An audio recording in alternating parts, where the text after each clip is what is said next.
Welcome to Hayes Reviews. The first thing we're looking at is Wikipedia's article on techno-authoritarianism.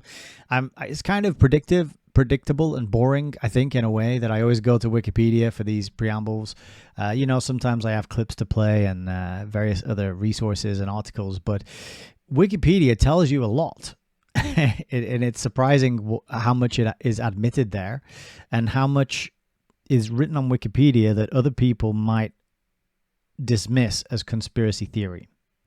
And I found two Wikipedia pages which I think explain quite helpfully some of the things that we're living through. So it's good to have vocabulary and concepts ready to use when you're trying to alert other people to what's going on, or you're trying to help other people understand.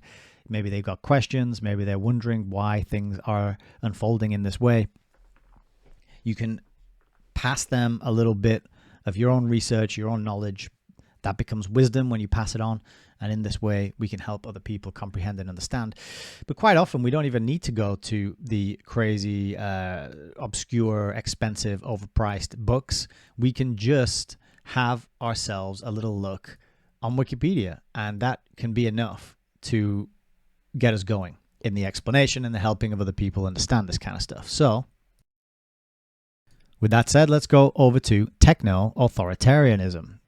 So this is actually part of a series, as you can see on the right here, which is called, the series is called Algocracy. So this is such a real thing that Wikipedia have put a whole series together on this topic. And you can see all of the examples of similar related topics underneath. Broligarchy is quite a funny sounding one. I think that's a word used to describe Elon Musk. ChatGPT in education. You know, all our children are going to be trained by large language models pretty soon. So there's whole different aspects to it. But this one I thought would be an interesting one to have a look at. Oh, we got Mel Bell as well over on YouTube. How's it going? What up? Hope you're doing well, Mel Bell. Mel Bell, I hope you're doing well. Good to see you over there. So we're talking about techno-authoritarianism. What is it? You can see I actually highlighted pretty much the entire page because it's all relevant and it's very interesting, the examples they give and also the examples that they do not give. But let's get into it. So techno-authoritarianism is also known as IT-backed authoritarianism, digital authoritarianism, or digital dictatorship. It refers to the state's use of information technology in order to control or manipulate both foreign and domestic populations.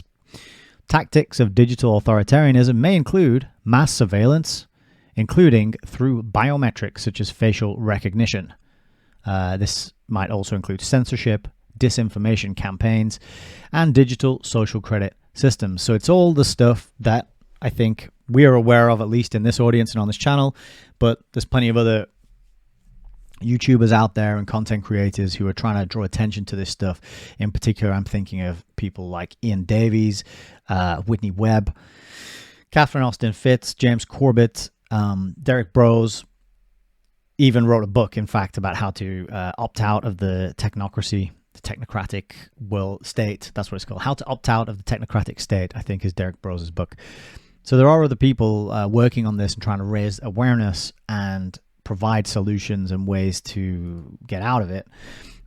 But it's interesting that it's got to a point now where it's just described openly on Wikipedia. And but don't worry, because it's not in our countries, as you're going to find out in a minute. Although, continuing with the article, some institutions assert that this term should only be used to refer to authoritarian governments. Others argue that the tools of digital authoritarianism are being adopted and implemented by governments with, quote, authoritarian tendencies, including democracies.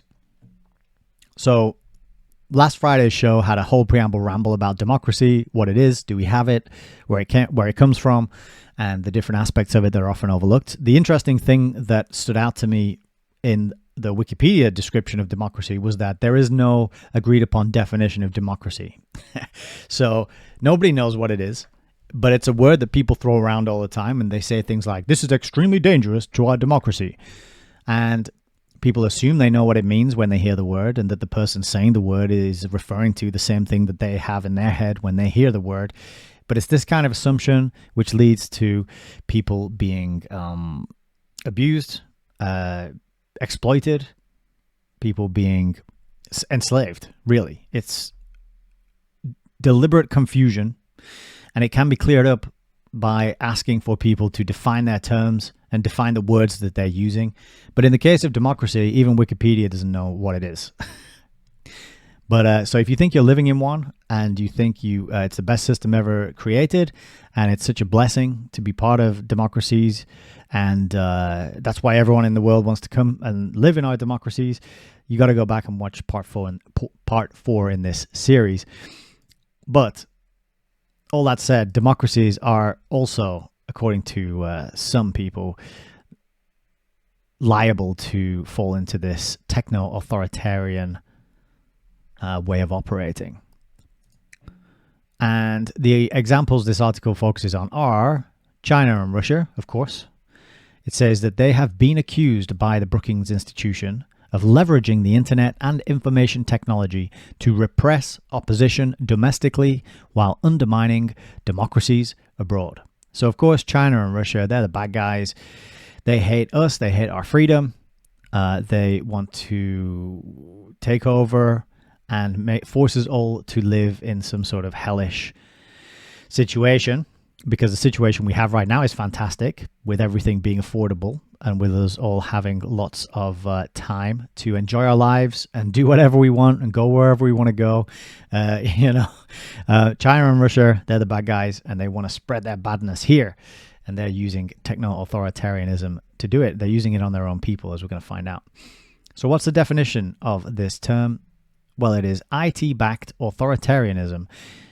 This refers to an authoritarian regime using cutting-edge information technology in order to penetrate, control, and shape the behavior of actors within society and the economy. So if you're not an actor, you're all good. But, Tom Cruise and Matt LeBlanc, I'm thinking of him because I was watching a film with him in it recently. It's probably not the go-to name you think of of actors. Like he's not been on the stage for a while, has he? But Tom Cruise is all on the buses at the minute because there's a new Mission Impossible film out. But yeah, actors, you got to watch out because the techno-authoritarians are coming after you.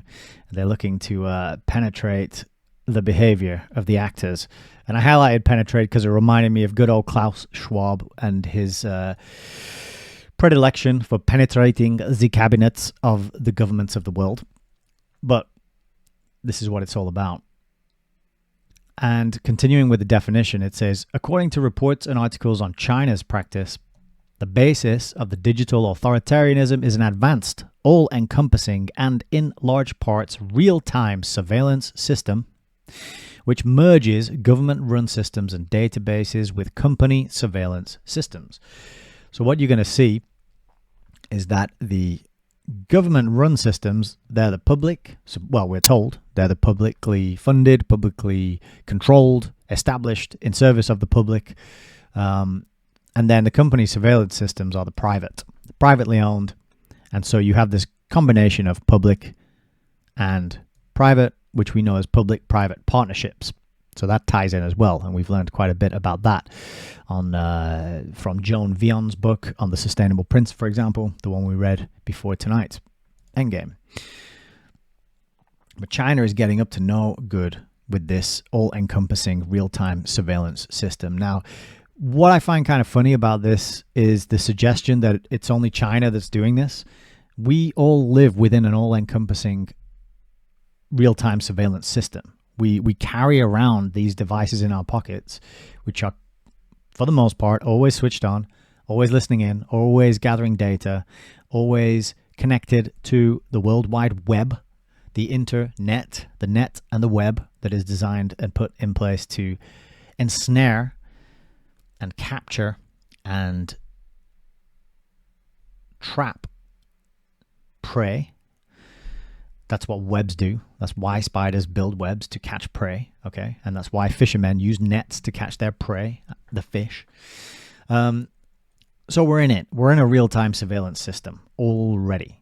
And so it's laughable that this article tries to suggest that only China and Russia and a couple of other countries are actually doing this, because we're all in it. Anyone with a smartphone and an internet connection is living in a real-time surveillance system, and the only thing you can do to not be living in it is to stop taking your phone everywhere with you, or get yourself a nice little privacy phone or a Faraday bag that you can put your phone in so that there are no signals reaching it, because a Faraday bag will block those signals. You could also get yourself a little, what I got recently, which is a little electronic ink phone. And this has the same technology as the Amazon Kindles. And this one has a little button on the side there. And when I flick that button, you can see it goes red. That just turns everything off. No microphone, no light, no signal going in or out of this phone now. Just one flick of a button, bang. It's kind of like airplane mode. It's a really nifty little gadget that I'm really enjoying using, and it's got a good e-reader on it, and so that's easy on the eyes. You're not staring into that kind of backlit blue light, melatonin destroying glow that many other phones project. So you could get yourself one of them. But if you're carrying around a normal Google smartphone or an iPhone, you're being tracked, you're being surveilled, and all that data is being hoovered up. And what's it being used for? Well, wouldn't you like to know? In China, it's being used to penetrate actors. So I feel bad. If you're an actor in China, you've really got to, watch your back. Let's continue. IT-backed authoritarianism institutionalizes the data transfer between companies and governmental agencies, providing the government with full and regular access to data collected by companies. Again, I think this is probably already happening in any country that has the internet and a government, because why wouldn't you do that? If you were a government, why would you not do that? If you were an intelligence agency, why would you not do that? And in fact, if you know the history of the internet as described in this book, Surveillance Valley, Yasha Levine, then you know that the internet was created for the express purpose of being a real-time surveillance system. So, continuing. The collected data is utilized by the authoritarian regime to analyze and influence the behavior of a country's citizens, companies, and other institutions. It does so with the help of algorithms based on the principles and norms of the authoritarian regime, automatically calculating credit scores for every individual and institution. It's they keep talking about authoritarian regimes. Again, it's like I would ask them to define their terms, because what is an authoritarian regime exactly? Well, I would sort of define it as an authoritarian regime forces you to participate in it. And you do not have an option to say, no, thank you. I don't want to be involved in this. I will withdraw my support, my participation. I'm going to go over here and do my thing on my own. And, I fancy my chances better that way. If you don't have the option to withdraw consent, go about your business and on your own, then you're probably in an authoritarian regime of some kind, right? We all pay our protection money into the system, gets taken out of our salaries before the salaries arrive in our bank accounts in most cases. We all pay our protection money to the mob, because if we don't, the mob comes around and kicks our front door in and steals our house and puts us in a cage and does all this other bad stuff to us. Exactly. So if that's the situation you're in, then surely you can describe what you're living under as an authoritarian regime. That's what I think anyway. It says, these social credit scores are based on the full range of collected surveillance data, including financial as well as non-financial information. So it's using all that data that's being gathered to paint a picture of you and then feed that information into some sort of decision-making system. What kind of things is it going to decide on? Well, everything, basically. As it says here, IT-backed authoritarianism only allows full participation in a country's economy and society for those who have a good credit scoring and thus respect the rules and norms of the respective authoritarian regime. So we might read that and think, oh, well, very glad that I don't live in a society such as that. But are you able to fully participate in the economy and in society if you don't have a smartphone? For example, can you do your banking? Can you go into a bank and get everything done there that you need to do? Can you plan a trip? Can you stay in touch with your friends and family? Can you find a job if you need to find a job? Can you sell things? Can you buy things? Can you do shopping? Can you take care of yourself? Can you pay your bills? Can you do all that without your little device connected up to the internet? So it's not exactly like you're being forced to take care of your credit score, but you are being nudged and gradually brought around to accepting having a surveillance device on you in your pocket all the time, just so that you can participate in things. And there's stories of elderly people who don't use the internet really struggling because now they're shutting down the banks and the cash machines are disappearing and the high streets are just turning into, they're all looking the same. You know, it's Turkish barbershops and not everywhere. There's some nice high streets out there, of course. But post offices are closing down. It's a transformation of society which is designed to happen incrementally so that people are nudged into the desired way of acting. So that instead of respecting the rules and norms of the respective authoritarian regime, you are just being herded into accepting the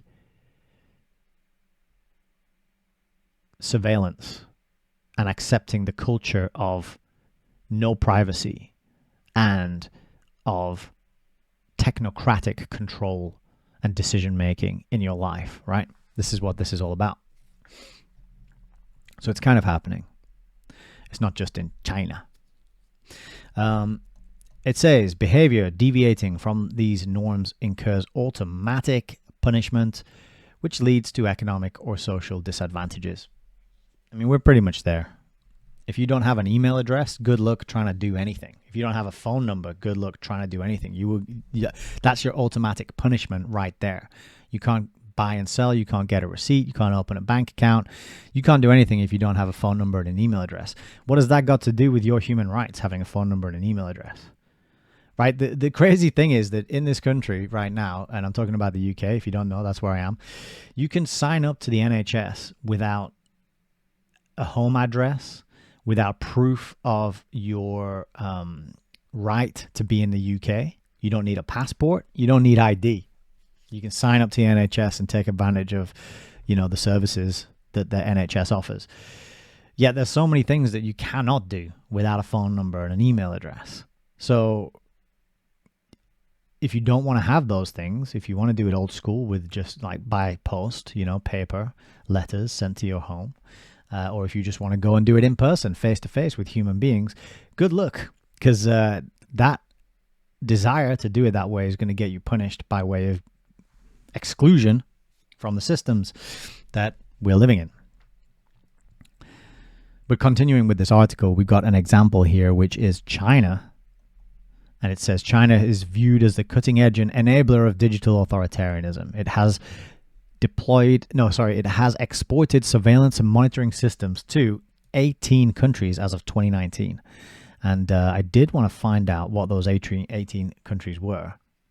And when I clicked on this link, it was a dead link, unfortunately. So I don't know which countries are using Chinese surveillance and monitoring systems. I have a feeling it's probably ones you might not expect. Like, I'm trying to make the point that these systems are in place in not just in China, right?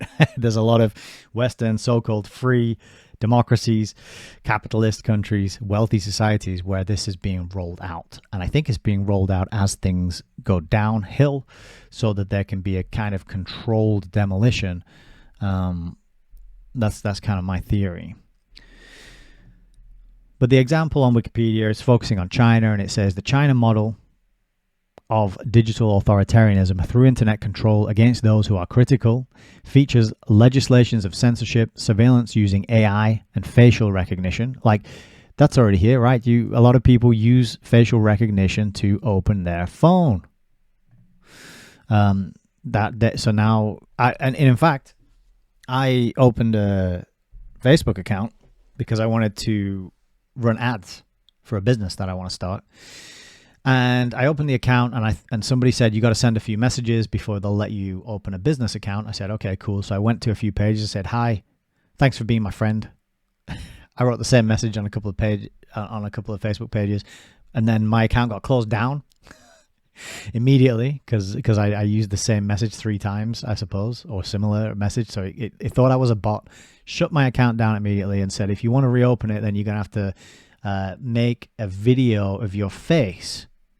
And it was like you hold the camera and then you put your face up and down and left and right. To me, that's a humiliation ritual. That is, and there was no option to, there was no other option. There was no way to appeal it. There was no way to get in. There probably is a way to get in touch somehow, but on the screen in front of me, every time I went to the Facebook website, it didn't give me, like, if you want to talk to us, get in touch with us here. It was just do a video of your face to reboot your profile. And I was just so annoyed and frustrated and disgusted by this that I never did it. And that's just a little bit of unfinished business. But facial recognition, it's here. They're rolling it out already. Fingerprint scans on the phones to unlock them. It's secure. That data won't go anywhere else. Honest. But don't worry, it's actually, I'm just being alarmist. I'm a crazy conspiracy theorist because it's only China that's doing these things, right? They'd never do that in the UK. What else do they do? Well, they have manipulation, removal of online content. That happens in the UK, right? We saw a lot of that happening over the last 5 years. Cyber attacks, spear phishing, suspension, and revocation of social media accounts. Yes, obviously, that is all happening here as well. So it's not just China. And Kelly Nora says there are ways around lack of privacy. Google Rob Braxton privacy YouTube channel. Yes, I think I've seen some of his stuff before, and it is rather good. There are ways around it. In 2022, there was analysis by the New York Times of over 100,000 Chinese government bidding documents, which revealed a range of surveillance and data practices from personal biometrics to behavioral data, which are fed into AI systems. So this is it, right? You put your face scan on your phone to unlock it. Super convenient. Isn't that great? Put your fingerprint on it to unlock it. Super convenient. Love it. Fantastic. Is there a clause in the terms and conditions somewhere about what happens to that facial biometric information, that scan? Right? You probably would not believe the level of detail that these cameras pick up nowadays. My wife's iPhone has a zoom on it that blew my mind when I first saw how good it was. And that's a fairly up-to-date iPhone. But you could see, we were standing on a lake and I could see dots on the other side of the lake, and it was people setting up a little camp and they were having a little barbecue, and I was flabbergasted at the clarity and the detail and of the image of them just using this iPhone zoom to zoom in on them on the other side of a lake. So imagine that thing's pointed at your face, how much detail it's getting. It is getting pores, freckles, numbers of eyelashes. It's probably getting your iris. It's probably getting your unique iris. An iris is like a fingerprint, and you see it on sci-fi films all the time. Eyeball scans to get in secure buildings, and sometimes the good guys have to steal the eyeball of the bad guy so that they can break into the top secret military base or whatever. We're being prepped for this. We're being gradually nudged into accepting this, right? And it's like, we got to prove you're human because we suspect you might be a bot. Meanwhile, they're replacing actual humans with bots so that your doctors and your teachers and your lawyers and your paralegals and your politicians are all in the firing line for being replaced with bots. It's absolutely crazy. But personal biometrics and behavioral data. So how many steps did you do today? Your little smart watch gathering all your heartbeat and your blood sugar level information as well. That's all being fed into matched up with what you were looking at and where you were going. And when you were looking at this particular piece of content, your heart rate spiked, and therefore that we now know something about you, and we can predict something about you, and we can advertise to you. But not only can we advertise to you, we can also nudge you, and we can get you to change your behavior, right? This is what it all comes back to. So, but it's China doing this, obviously. It's only China. It says as well that China is also regarded as an exporter of these technologies and practices to other states, which we did read about that bit already. That's my dog barking in the background there, if you can hear. The next example is Russia. Mass surveillance in Russia is the full article. It says, the Russian model of digital authoritarianism relies on strict laws of digital expression and the technology to enforce them. Hallmarks of Russian digital authoritarianism include 3 things here. There's the surveillance of all internet traffic. There's restrictive laws on the freedom of speech and expression. And there's also infrastructure regulations, including requirements for internet service providers to install deep packet inspection equipment. So again, stuff that we have seen. Surveillance of all internet traffic, that is just Edward Snowden told us about that. The NSA doing that.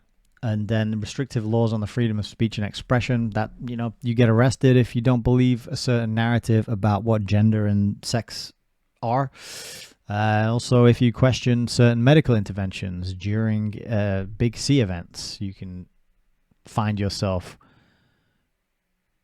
wondering if you live in Russia. No, you don't live in Russia. You live in the free West.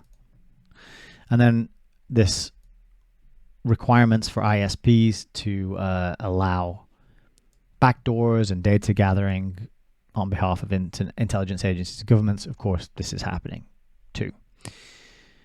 Myanmar was an interesting one on the list because I've been reading about them recently.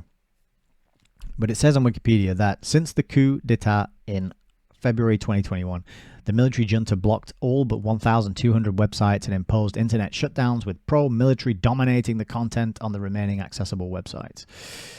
In May 2021, Reuters reported that telecom and internet service providers have been secretly ordered to install spyware, allowing the military to listen in on calls, view text messages and web traffic, including emails, and track the locations of users without the assistance of the telecom and internet firms. The military junta also sought to criminalize VPNs, imposed mandatory registration of devices, and increased surveillance on both social media platforms via telecom companies. This mandatory registration of devices is pretty commonplace now. A lot of places are making it much harder to get SIM cards. You have to link your SIM card and your phone number to your identification, and you're only allowed one phone number. So gone are the days of just going into a shop and buying a SIM card, chucking it in your phone, having a new number, and then throwing that away and getting a new SIM card with a new number. That's much harder these days in a lot of places. I'm thinking about a video I saw of a guy who emigrated to Japan and was talking about all of the bureaucratic hoop jumping that he had to do just to get a phone number and a SIM card registered to his name. It was quite intense by the sounds of it. But Myanmar popped up because I was reading this book earlier this week, which is The Chaos Machine: The Inside Story of How Social Media Rewired Our Minds and Our World, by Max Fisher. This book, I can't really recommend it so far from what I've read. Although there are a few nuggets in there, it has this overwhelmingly left-leaning kind of bias and way of describing things. Like, for example, there's a bit in here where he's talking about how identity is largely formed based on the group you belong to. And that's basically all that creates identity, So it's a very left-leaning type of thing, and it's always going on about how the far right and the far right extremists are electing strong men, and they're going to bring back fascism, and they're going to bring back all this other. It's just typical lefty propaganda, and that's not to say I'm a righty person and all the people on the right are good. They also have their own form of propaganda as well. You know, I don't agree or identify with either the blue team or the red team, but this is definitely a book for blue team members, that's for sure. But the bit that I learned about Myanmar was very interesting to me. So I'm going to try and find out right here, and I'll just tell you. But basically what happened is he explains how Myanmar was sort of used by Facebook as an experiment. And I did have this page already marked up.